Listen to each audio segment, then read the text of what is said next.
Labas vakaras, žiūrovai. Sveiki likę gyvi po sunkios, alinančios ir didelės žiemos. Kupiškyje vyksta permainos. Nes jaunimo ir ne tik protas apsišvietė. Jas padarė prevencinę akciją prieš alkoholį. Taigi, reportažas apie negeriančią klasę. Labas, ką manai apie alkoholį? Nieko nemanau. Ar tu už ar prieš gėrimą? Prieš. Ar žinai, kokia yra alkoholio žala? Taip. Ar galėtum mums papasakoti? Ne. Dėkui. Ar tau patinka alkoholis? Ne. Labą dieną, mokytoja, ar jūs palaikote prevenciją prieš alkoholizmą? Palaikau. Ką galėtumėt palinkėti jaunimui, kad jie kovotų su alkoholizmu? Palinkėti, aš palinkėčiau nevartoti alkoholio. Ir viskas. Ačiū labai. Ir štai mūsų laida nusprendė padaryti reportažą apie tai, kaip jaunimas kovoja su alkoholizmu. Iš tikrųjų, yra labai įdomu sužinoti, ko jaunimas imasi pats, kad kovotų su šia baise neganda. Taigi, kviečiame pasižiūrėti.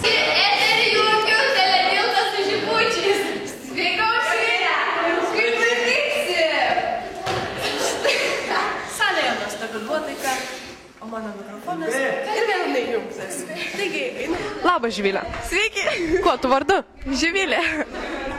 Kaip manai, ar jūsų klasė labai negerinti?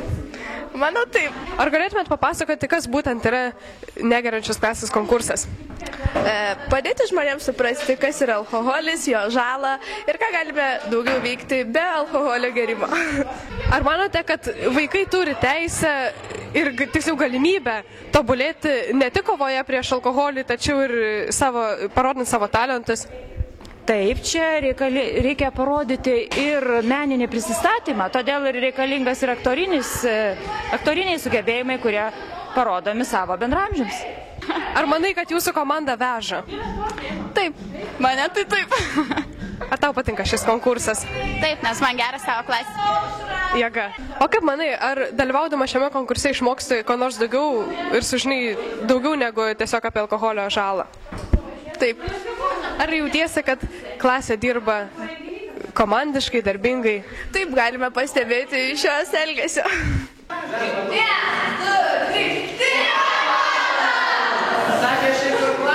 Šversiu tik arbatą.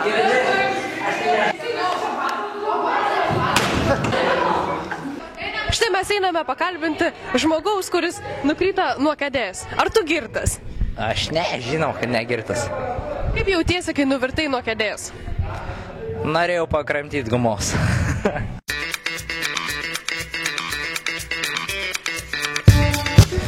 Ir štai mes baigiame savo reportažą. Buvo labai įdomu sužinoti, kaip jaunimas kovoja su alkoholizmu.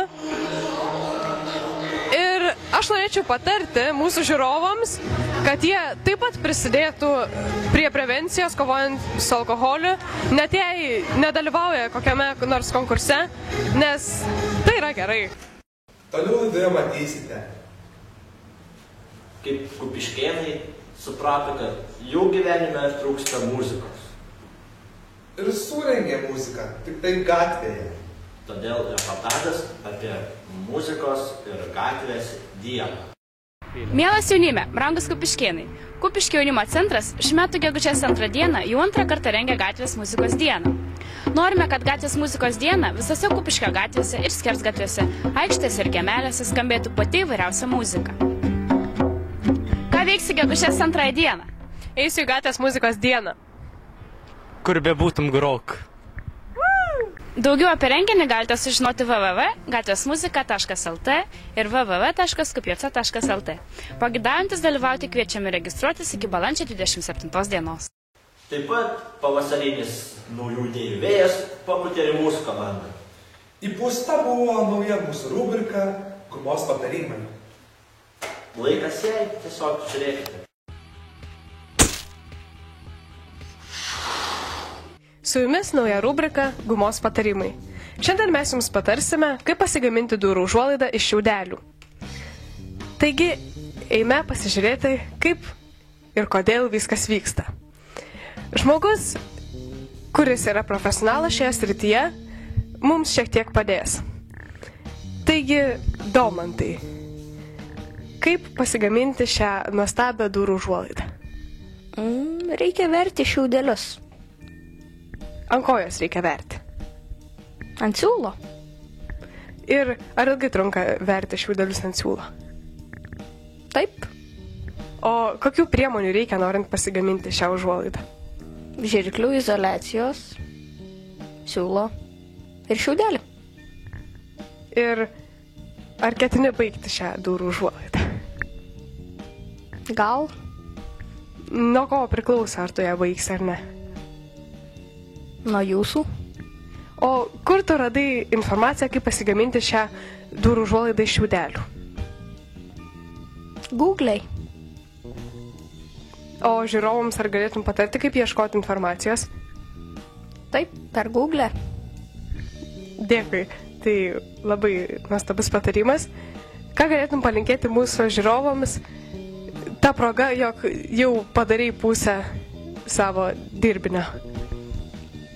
Geriau jūs nedarykit, neapsikraukit šitą darbą, nes nebaigsit. Tai dėkui tau. Čia buvo rubrika Gumos patarimai. Taip pat Kupiškio krašto žmonės suprato, kad vikšrų išmatos Smirda. reikia jas išvalyti. Ir kiaulių pėdsakus iššluoti. Todėl Kupiškyje prasidėjo akcija Darom. 09. Žmonės nusprendė apsišvarinti. Reportažas apie tai. Kupiškio jaunimo centras kviečia prisijungti prie tarptautinės aplinkos tvarkymo akcijos Darom. Ši akcija startuoja šiandien, balandžio 18 dieną šeštadienį. Kupiškio mieste. Ir ne tik, ir visame rajone. Ir Nariūnuose, ir Alizavoje, ir Skapiškyje, ir Subačiuje, ir Šimonėse, ir Adomynėje. Prisijunk ir tu. Kviečiame atvykti į karščiausius šiukšlių taškus ir padirbėti kartu išvarę gamtą. Daugiau informacijos adresu www.kupioc.lt ir www.darom09.lt. Išvalykime pasaulį kartu. Pagaliau į mūsų studiją atėjo džiugi naujiena, Atvyko Justės nuotykis, kuris mus pradžiugino. o jį pristatys teta Rūta. Pratęsime juokingiausias tavo gyvenimo akimirkos konkursą iki gegužės 15 dienos. Štai vienas iš atsistų vaizdo klipukų. Justė ir jos draugė Kristina ruošia dovaną draugui gimimo dienos proga. Idėja buvo padaryti geriausių draugų vaikystės nuotraukų koliažą. Ir visai netyčia jiems pavyko pagauti išties smagų vaizdelį. Justina atsisėdo ant stiklo.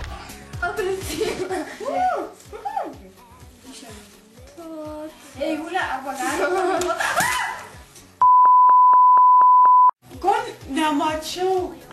Oi, gal nemačiau, ko nesakei.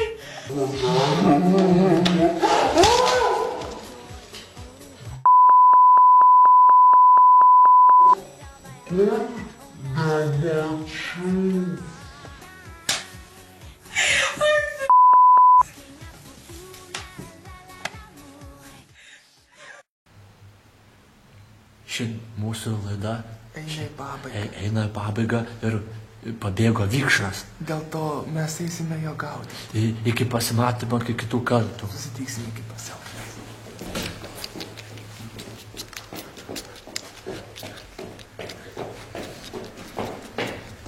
Ir kaip tradiciškai visada 1, 2, 3.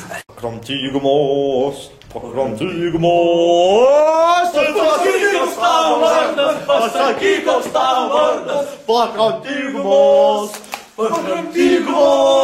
ir pasakyk, koks tavo vardas, pasakyk, koks tavo vardas, aš pakramčiau gumos, mano vardas Tadas, aš pakramčiau gumos, Mano vardas Tadas, mano vardas Tadas. O! O,